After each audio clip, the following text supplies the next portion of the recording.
Okay, so for question 7 here, the way that you're kind of thinking about this to actually develop an equation, you essentially want the price times the number of students.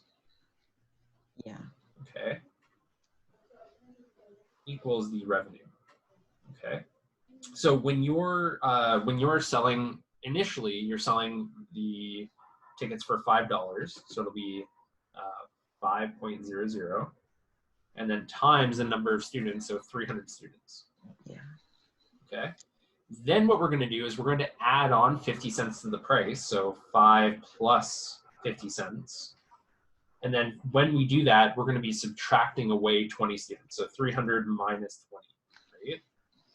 And then we could keep doing that, right? Like let's say we increase the price a little bit more. Let's say we increase the price by 2 times 50 cents, right? Then the number of students would decrease by 2 times 20 students, right? Does that make sense? Yeah. That's what I meant by playing around. I found the perfect, like, the sweet spot to generate the 1,562 and 50 cents. Except I just don't know how to make an equation. Right. So that's kind of what I'm trying to show here, Ryan. So like, look at kind of what I'm doing here. If I increase the price again, 5 plus 3 times 50 cents. 300 minus 3 times 20. What number am I changing in each of these equations? Or in each of these brackets, what number am I changing? Only the 2 and 3. Like the 3 and 3 and the 2. And in fact, I could have put like a 1 in here, right? 1 times here. You know what I'm saying? Yeah. So really, the only number that's being changed, the only variable number here is that number, and that number is representing the number of times you're increasing the price, right?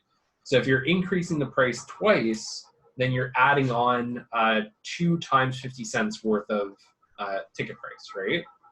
Yeah. So your job is to somehow extend this and create a formula out of exactly this, right? Because this is the setup for your formula, okay? But your job is to write this using some sort of variable quantity. So you might say, like, let X represent the number of price increases.